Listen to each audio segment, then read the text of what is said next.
So hello and welcome back guys, welcome to Ratan reviews. 2021 में आई थी एक मूवी हसीन दिलरुबा, जो कि हिट रही थी बिकॉज ऑफ इट्स कंटेंट। उसका कंटेंट तो अच्छा था ही, साथ में साथ जो स्टार कास्ट थी उन्होंने क्या एक्टिंग की थी। स्टार कास्ट की अगर बात करें तो उस मूवी में स्टार कर रहे थे हर्षवर्धन राणे, विक्रांत मसी और तापसी पन्नू। तो उसी मूवी का सीक्वल लेकर आई है अभी नेटफ्लिक्स, फिर आई हसीन दिलरुबा।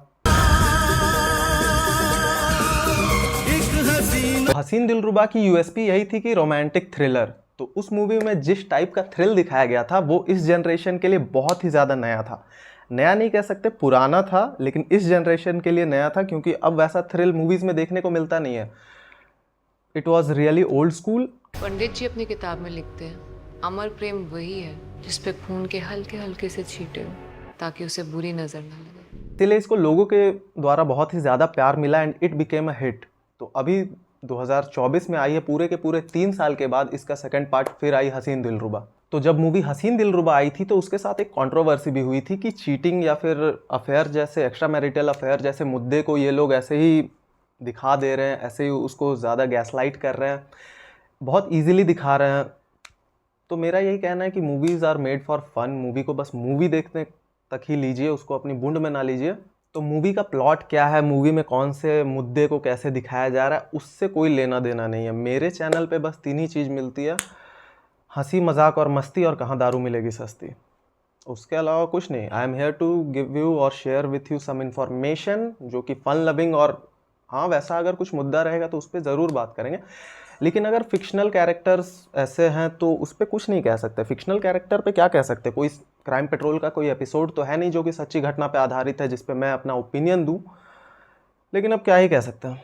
तो मैंने तो ये मूवी देखी and damn the story is too good. अगर सस्पेंस और थ्रिल कहा जाए तो सही में सस्पेंस और थ्रिल है। रोमांस तो उतना दिखता नहीं है, बट सस्पेंस और थ्रिल भर भर के, ट्विस्ट एंड टर्न्स इतने हैं मूवी में कि जितना आप इमेजिन भी नहीं कर सकते हो। बहुत ही मज़ेदार, एकदम ग्रिप कर लेगी कहानी, एकदम आपको ग्रिप करके रखेगी एट द एंड तक। क्या आप हमारे साथ सिनेमा चलेंगी? तो अगर वीकेंड के कुछ प्लान्स नहीं है तो मैं चाहता हूँ कि इस मूवी को देखिए। अगर आपने इसकी फर्स्ट पार्ट नहीं देखी तो फर्स्ट पार्ट आप पहले जाकर देखिए, ताकि आपको कहानी समझने में ज़्यादा आसानी मिले एंड ज़्यादा अच्छे से आप एंजॉय कर पाओ। तो इस मूवी की कहानी भी वहीं से स्टार्ट होती है जहाँ फर्स्ट पार्ट ख़त्म हुई थी।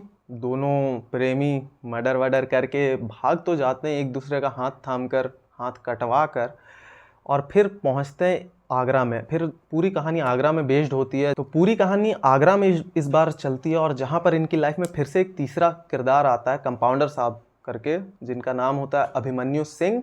वो प्ले किया है सनी कौशल ने। मैं तेरी हर जिद मान लूंगा, बस याद रखना कोई तीसरा शामिल ना हो।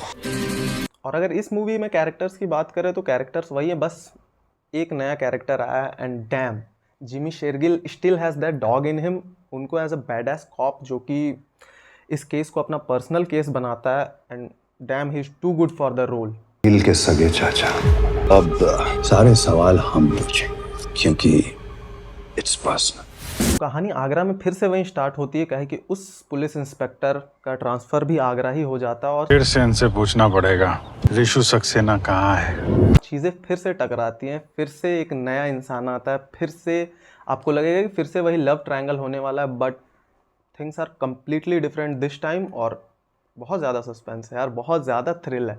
हर कैरेक्टर की एक बैक स्टोरी है, कैरेक्टर के बहुत सारे ट्विस्ट हैं, बहुत सारे टर्न्स हैं, बहुत सारे ऐसे इवेंट्स रहते हैं जिनका खुलासा बाद में होता है, and you will be shocked. मतलब ऐसे थ्रिल मिलता है इंसान को, बहुत ज़्यादा एक्साइटमेंट होती है। छोटी छोटी चीज़ें जब आपको पता चलने लगती है कि जो चीज़ जितनी सिंपल दिखती है उतनी है नहीं, देन हाँ कहानी में मज़ा आता है। बिंज वॉच कर जाओगे। If you will start watching this, then जब तक आप ख़त्म नहीं करोगे तब तक आप मानोगे नहीं।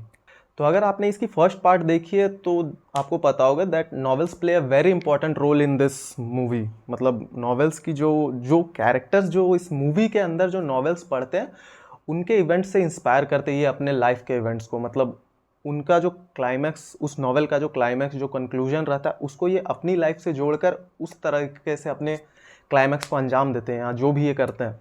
तो इस वाले कहानी में भी तीनों की लाइफ एक ही राइटर के 3 नॉवेल्स से रहती है, एंड मतलब इंस्पायर्ड तो नहीं रहती है, लेकिन तीनों अपनी लाइफ के उस इवेंट को उस नॉवेल के क्लाइमैक्स के साथ कंपेयर करना चाहते हैं, और which is very fun to watch.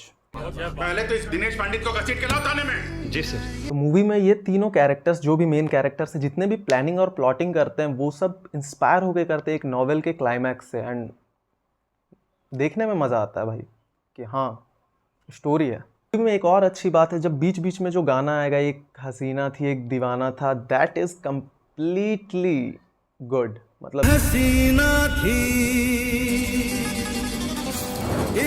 इस इश्क में मैं और ईशु बहुत जब वो सॉन्ग प्ले होता है and the slow motion the rain, then it really gives you shivers. वो आप पूरा 90s वाले मिक्सचर में चले जाओगे, 90s के सेटअप में ओल्ड स्कूल में चले जाओगे जब वो गाना बजेगा। एंड अच्छा हुआ कि मेकर्स ने इस गाने का रीमेक नहीं बनाया या फिर रीमेक नहीं डाला। विक्रांत मस्सी और Taapsee Pannu are good, very good actors, you know that. 12th fail Vikrant Massey की और तापसी पन्नू की भी बहुत सारी मूवीज़ है जिसमें इन्होंने बहुत ही अच्छा काम किया। एंड सनी कौशल की एक्टिंग उतनी तो कुछ खास लगी नहीं थी, बट इन दिस मूवी उनकी भी एक्टिंग एक सरप्राइज पैकेट बनकर आती है, जहाँ पे जिमी शेरगिल जैसे एक वेटरन एक्टर भी हैं, वहाँ पे भी सनी कौशल की एक्टिंग आपको सरप्राइज करेगी कि हाँ वाकई में अच्छी एक्टिंग है।